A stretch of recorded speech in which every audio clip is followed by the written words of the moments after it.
Sir live இப்போ வந்து சட்டமன்றத்தில் முதல்ல லைவ் கொடுக்குறது ரொம்ப கம்மியாக இருக்கும். இப்போ டோட்டலாகவே லைவ் கொடுக்குறாங்க. ஆனால் அந்த லைவ்ல கூட என்ன பண்ணுறாங்கன்னா, ஒருத்தர் பேசும்போது அமளி பண்ணுறாங்க. அவங்க அவங்க அவங்களோட எதிர்ப்பு பேச்சு பேசும்போதெல்லாம் அதை கட் பண்ணி காட்டுறாங்க. அது எப்படி பார்க்குறது மக்களாகிய நாங்கள்?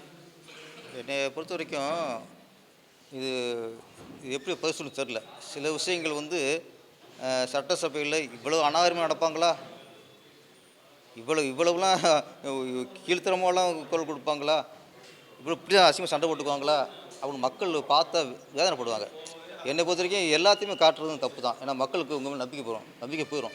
ஒரு பேசும்போது நீங்கள் இங்கேருந்து ரவுடி மாதிரி கத்திக்கிட்டு இருந்துச்சிங்களே, அது எல்லாத்தையும் லைவாக காட்டினோம்னா, நான் முதல்வருக்கு சொல்கிறேன், சிலருக்கு வேண்டி சில எதிர்த்து கேட்கலாம் லைவாக பண்ணுன்ட்டு.